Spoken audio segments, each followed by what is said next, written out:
1 महीने के बर्तन और कपड़े 1 दिन में धोने वाली नई बहू। बाहर कितनी ज्यादा ठंड हो रही है और इस घर की औरतें कितनी आलसी हैं। माँ भाभी कहाँ हो आप लोग, बाहर आओ, मैं खाना लेकर आया हूँ।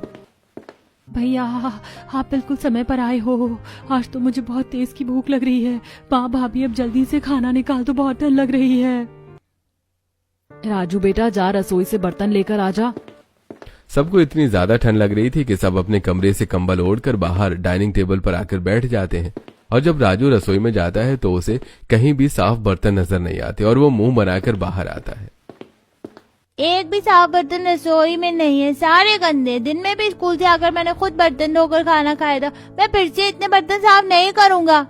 अरे इस घर में तो सब एक से बढ़कर एक आलसी निकले। अरे बहू जा ना, जाकर 2 बर्तन धोकर लेकर आ। भाग्यवान, तुम राजू को क्या बोल रही हो? वो तो छोटा बच्चा है, फिर भी बहुत काम कर देता है। इस घर में सबसे ज्यादा आलसी तो इस घर की औरतें हैं। हम भी इस घर के मर्द हैं, बाहर काम करते हैं, पर हमें कोई आपत्ति नहीं होती। पर तुम्हें देखो कितनी ज्यादा परेशानी होती है।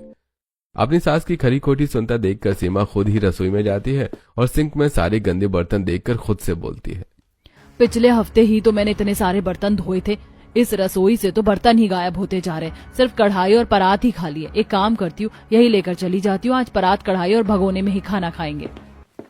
सीमा को रसोई में जो बर्तन मिलते हैं वो वही बाहर लेकर आती है, जिसे देखकर उसका पति उससे कहता है, अब क्या हम सब भगोने, कढ़ाई और परात में खाना खाएंगे? तुमसे 2 बर्तन भी साफ नहीं किए जा रहे हैं? मुझे तो डर लग रहा है, पता नहीं मेरी शादी कैसे होगी इस ठंड में। अरे आप लोगों को तो इतनी ज्यादा ठंड लगने लगी है कि आप लोग घर के गंदे बर्तन कपड़े महीने में 1 दिन धोते हैं।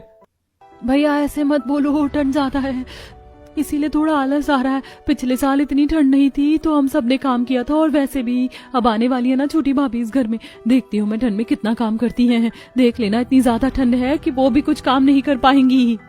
सुमित काजल की बातों का कोई जवाब नहीं देता और सब चुपचाप खाना खाते हैं।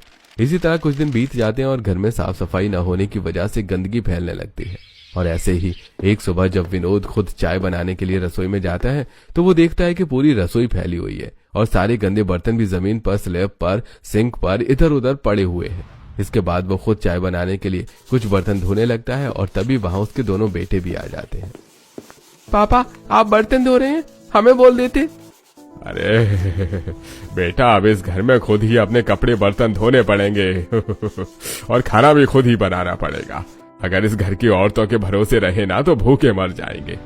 क्या तो ऐसे रही हैं जैसे कि मानो उन्हें ही ठंड लगती है। रसोई की एक बार हालत तो देखो, क्या हालत हो रखी है। कुछ ही हफ्ते में सुमित की शादी है। घर कितना फैला पड़ा है। 1-2 दिन के बाद मेहमान भी आना शुरू कर देंगे। अगर घर ऐसे ही फैला रहा तो घर आए मेहमान भी बातें बनाएंगे। घर की औरतें तो ऐसा कर रही हैं जैसे इस साल बर्फ गिर गई हो। अरे हर साल इतनी ठंड पड़ती है। दिसंबर और जनवरी की ठंड तो होती ही कड़ाके की है। पापा मैंने तो सोच लिया है कि मैं इस घर में नौकरानी रखूंगा।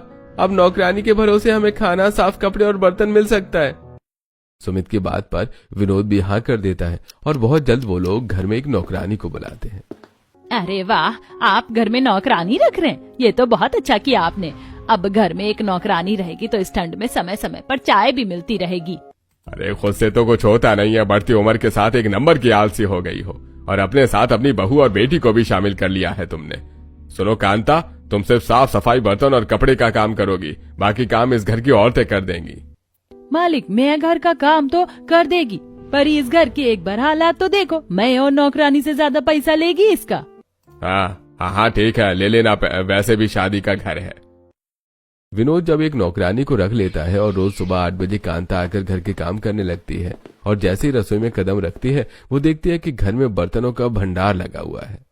ये पूरा परिवार सारा दिन चरता ही रहता है क्या? या महीने भर के बर्तन इन्होंने आज लाकर रसोई में रख दिए। 12 बजे मुझे दूसरे घर जाना है। एक काम करती हूँ, आधे बर्तन साफ कर देती हूँ मैं। वैसे भी कल सुबह तक बर्तन के ढेर लगी जाने, अब जाकर मैं कपड़े साफ कर देती हूँ। ठंड काफी ज्यादा थी और कांता को दूसरे के घरों में भी जाकर काम करना था, इसलिए वो आधे अधूरे बर्तन साफ करके बाथरूम में जाती है और जैसे ही वो बाथरूम में आती है तो वो देखती है कि पूरा बाथरूम सर्दियों के कपड़ों से भरा पड़ा है।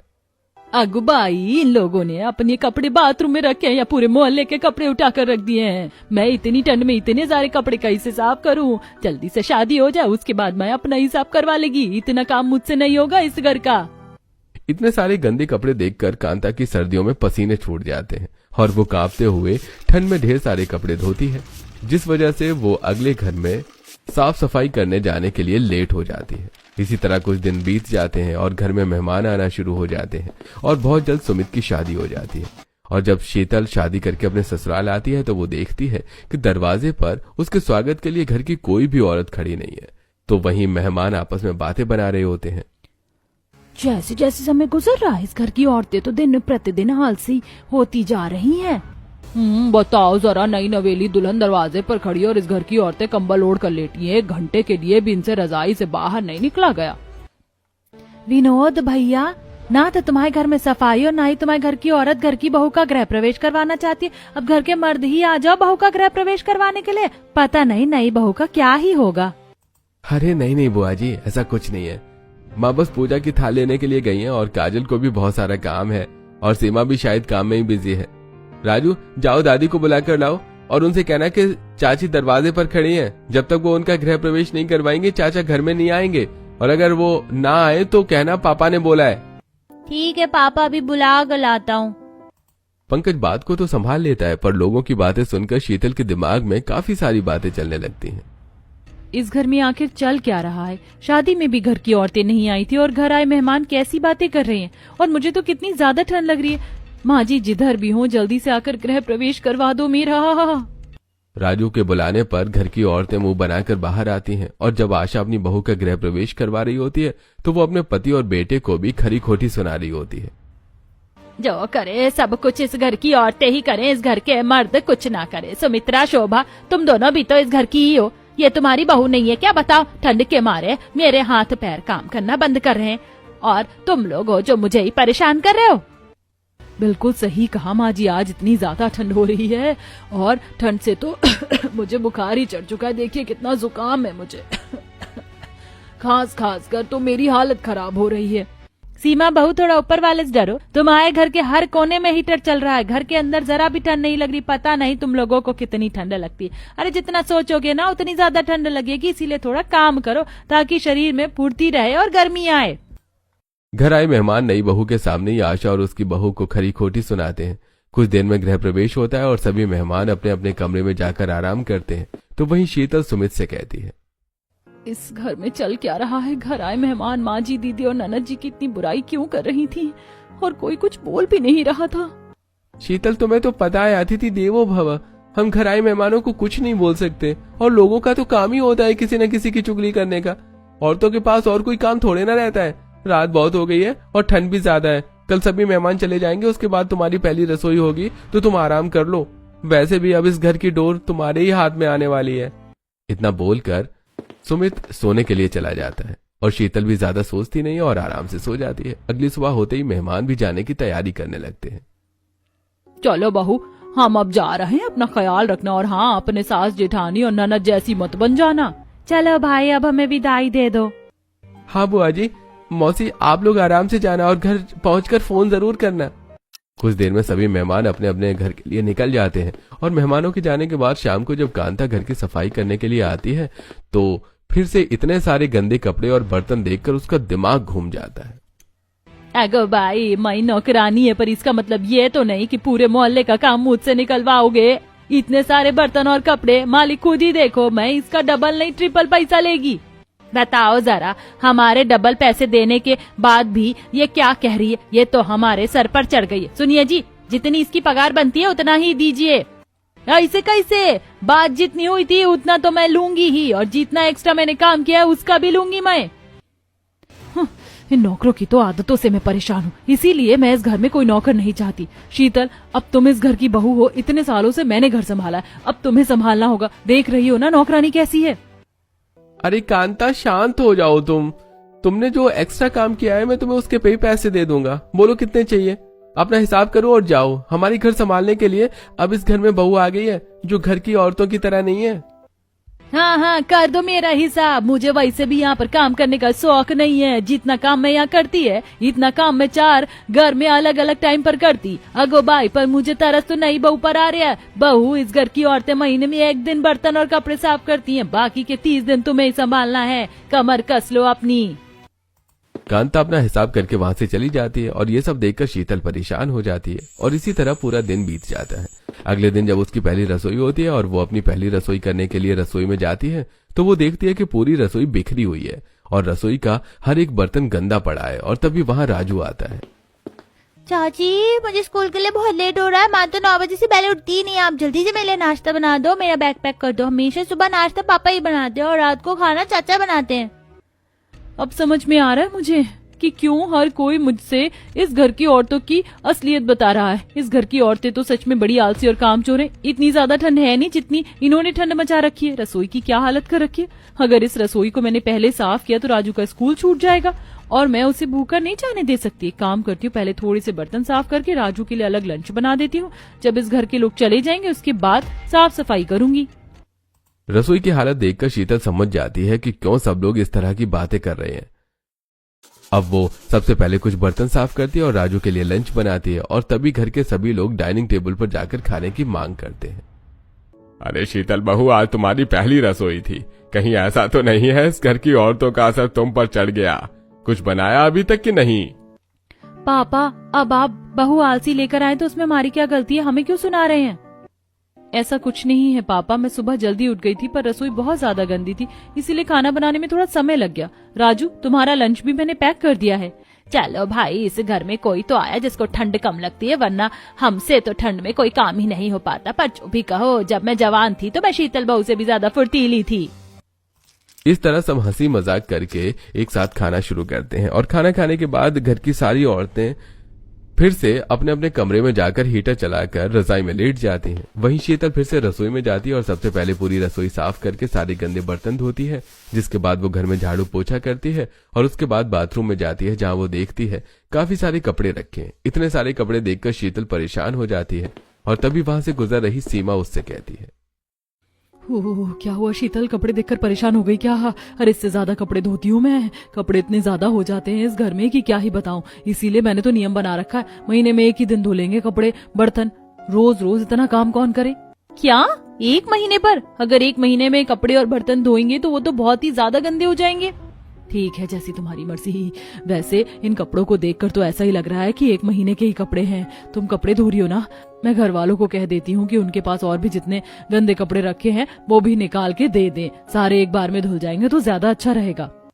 इतना बोलकर सीमा राजू के कमरे में जाती है और उसके कमरे से सारे गंदे कपड़े और बर्तन लेकर बाथरूम में रख देती है। साथ ही जब इस बारे में आशा और काजल को पता चलता है तो वो लोग भी अपने अपने कमरे से सारे गंदे कपड़े, बर्तन और चादरें लाकर बाहर रख देते हैं।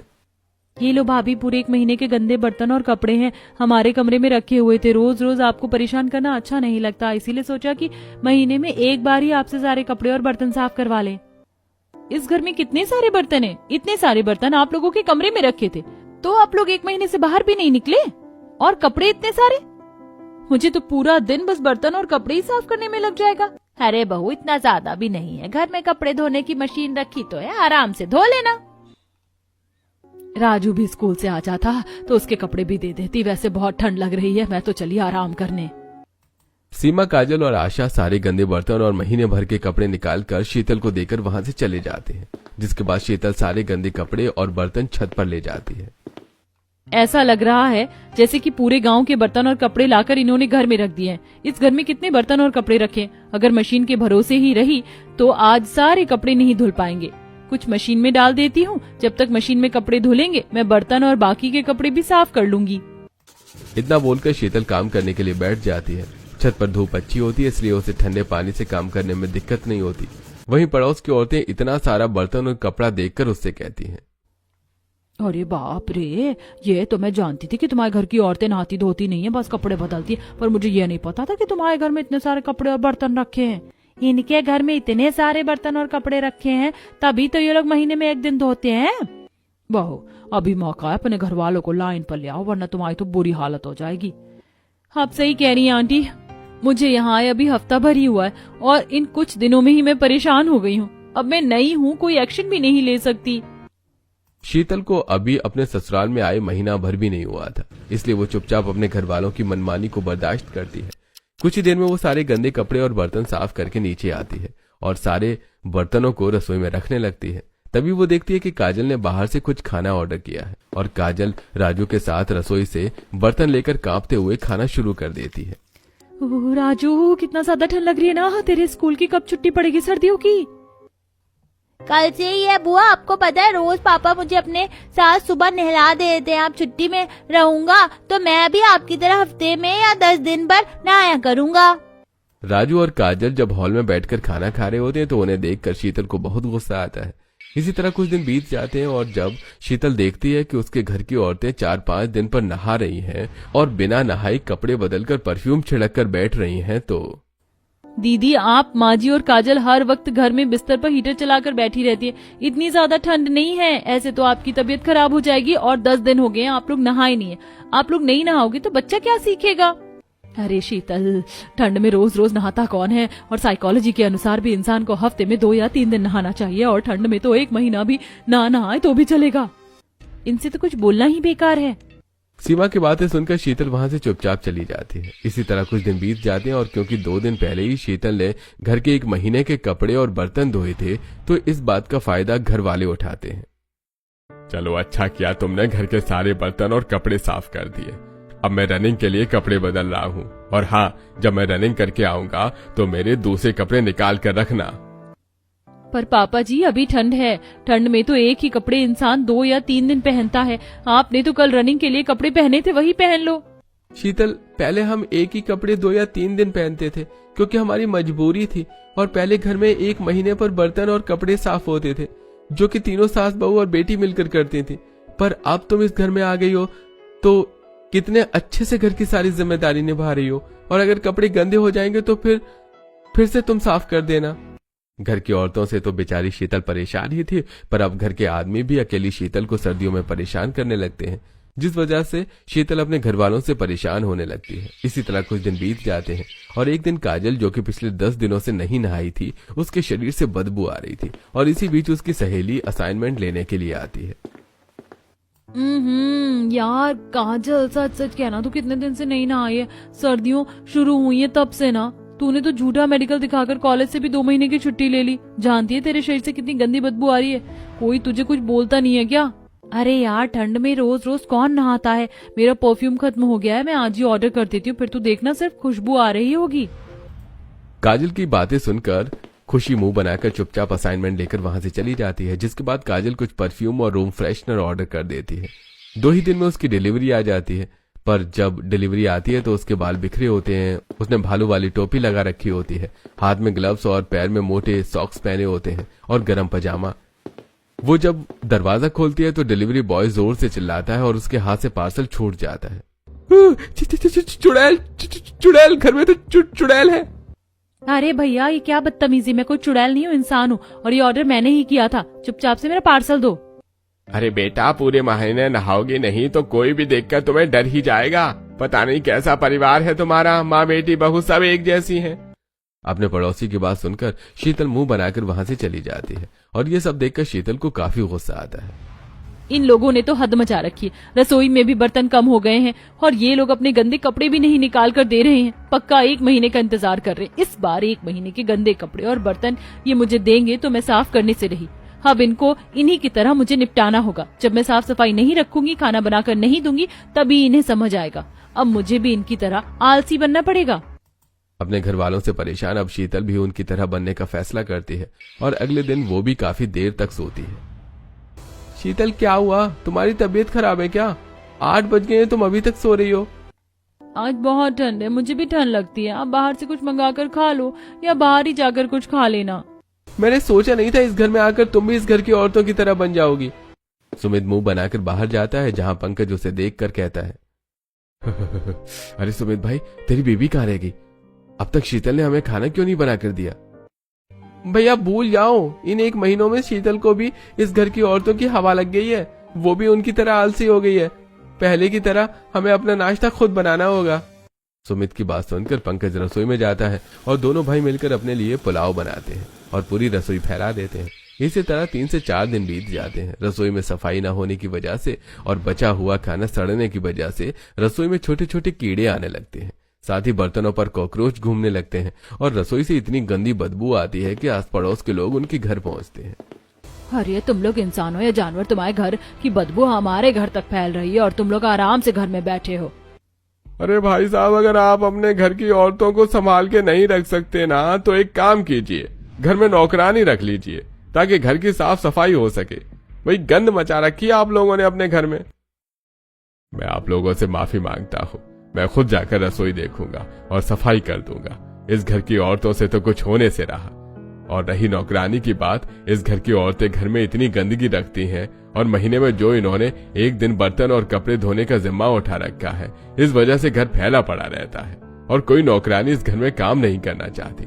मुझे माफ कर दीजिए, हमारी वजह से आप लोगों को भी परेशानी हो रही है। सभी पड़ोसी सुनाकर वहां से चले जाते हैं, जिसके बाद दुखी शीतल अपने ससुर से कहती है, पापा जी, आपको रसोई साफ करने की जरूरत नहीं है, मैं ही साफ कर देती हूँ। मुझे लगा था कि इनकी तरह अगर मैं बन जाऊंगी तो शायद अपने काम के लिए ये खुद खड़े होंगे, पर मुझे नहीं लगता कि मेरी कोई भी चाल इन्हें सीधा कर सकती है। नहीं बहू, मैं समझ सकता हूँ तेरी हालत। इस घर की औरतों को हमने ही बिगाड़ा है। मैं तेरे साथ हूँ, तू नया प्लान बना और जो इन सब के साथ कर सकती है वो कर। मैं भी देखता हूँ कौन तुझे आंख दिखाता है या तुझे डांटने की कोशिश करता है। मैं तेरे पीछे ही खड़ा हूँ। अब समय आ गया है कि इन लोगों को फिर से लाइन पर लाया जाए। मैं थोड़ा सा ढीला क्या पड़ गया, ये लोग तो मेरे सिर पर चढ़कर बैठ गए हैं। आज पड़ोसी सुनाकर गए हैं, पता नहीं कल को पूरा शहर हमारे घर में उठकर आ जाए। विनोद अपनी बहू को पूरी तरह छूट देता है कि वो कुछ भी करके इस घर की औरतों को सुधार सके। तो वहीं महीना लगने पर फिर से घर की सारी औरतें अपने अपने कमरों में गंदे बर्तन और कपड़े लेकर हॉल में रखती हैं। आप लोग अपना काम भी खुद नहीं कर सकते। खाना खाने के बाद गंदे बर्तन क्या रसोई में भी नहीं रख सकते? और क्या शौक है बार बार कपड़े बदलने का? और इतने सारे कपड़े कौन धोएगा? शीतल, 1 महीने हो चुके हैं आज, और इस घर में 1 महीने पर ही बर्तन और कपड़े साफ होते हैं। और मेरे कपड़े तो 1 महीने से भी ज्यादा दिनों बाद धुल रहे हैं। देख लो भाभी, आपसे आपका बेटा भी बुरी चीजें ही सीख रहा है। ये कपड़े मैं साफ नहीं करूंगी। महीने भर के आप लोगों ने बर्तन और कपड़े जमा करे हैं, तो आप लोग ही इसे साफ करोगे। शीतल बेचारी बोलती रहती है, पर उसकी बातों पर कोई ध्यान नहीं देता और सब अपने कमरे में चले जाते हैं। जिसके बाद शीतल को गुस्सा आता है और वो उन सभी के कमरे में जाकर उनके ऊपर से कंबल छीन लेती है और हीटर भी बंद कर देती है। भाभी, क्या बदतमीजी है? आने दो भैया को, मैं उन्हें बताऊंगी। अरे क्या बताओगे तुम अपने भाई को? मैंने ही बहू को बोला है। बहू तो बिल्कुल सही कर रही हो। जाओ सारे कपड़े गीले कर दो। आज इन लोगों को ठंड में तड़पने दो और मैं सारे हीटर भी ले जाकर पड़ोसियों को दे रहा हूँ। अपने पिता के सामने काजल कुछ नहीं बोल पाती। इसके बाद शीतल अपनी सास के कमरे में जाती है और जब आशा सोने का नाटक करती है तो जानबूझकर शीतल ठंडा पानी अपनी सास के ऊपर गिरा देती है, जिस वजह से आशा को बहुत गुस्सा आता है और वो वहीं खड़ी होकर अपनी बहू पर हाथ उठाती है। पर विनोद अपनी बीवी का हाथ पकड़ लेता है। खबरदार, अगर मेरी बहू पर हाथ उठाने की कोशिश की। ठंड उसे भी लगती है, वो भी इंसान है। 1 महीने के कपड़े और बर्तन बहू अकेली साफ नहीं करेगी, तुम सब उसकी मदद करवाओगी। अब गीली हो चुकी हो तो काम पर भी लग जाओ, वरना इस घर की सारी आलसी औरतों को मैं घर से निकाल दूंगा और जब ठंड में भटकोगी ना तब पता चलेगा। विनोद का गुस्सा देखकर घर की सारी औरतें थर थर कांपने लगती हैं और वो सभी लाइन लगाकर बाहर आती हैं और सारे गंदे बर्तन कपड़े छत पर ले जाकर साफ करने लगती हैं। आज तो हद से ज्यादा ठंड हो रही है। इतने सारे बर्तन और कपड़े हैं, इन्हें तो साफ करते हुए शाम हो जाएगी। गलती भी तो हमारी है। हमें ही शौक से महीने भर के बर्तन और कपड़े अपने कमरे में जमा करके रखने थे। भाभी जब मांगती थी तो हमें देना चाहिए था। थोड़े थोड़े तो साफ हो जाते। अब तो वॉशिंग मशीन भी खराब हो चुकी है, हाथ से ही करना पड़ रहा है सब। काजल दीदी, ये तो बस शुरुआत है। अब पापा जी मेरे साथ हैं, अब आप लोगों को भी काम करना पड़ेगा। अगर काम नहीं किया तो घर छोड़ना पड़ेगा। अरे वाह बहू, तुमने तो कर दिखाया। टेढ़े लोगों के साथ अक्सर इंसान को टेढ़ा ही बनना पड़ता है। इस तरह शीतल अपने ससुर की मदद से अपने घर की औरतों को सीधा करती है और अब घर की औरतें रोज सुबह जल्दी उठकर शीतल के साथ घर के कामों में मदद करवाती हैं और रोज कपड़े और बर्तन साफ करने लगती हैं। इस तरह उनके घर में 1 महीने में 1 बार बर्तन और कपड़े साफ करने का सिलसिला बंद हो जाता है।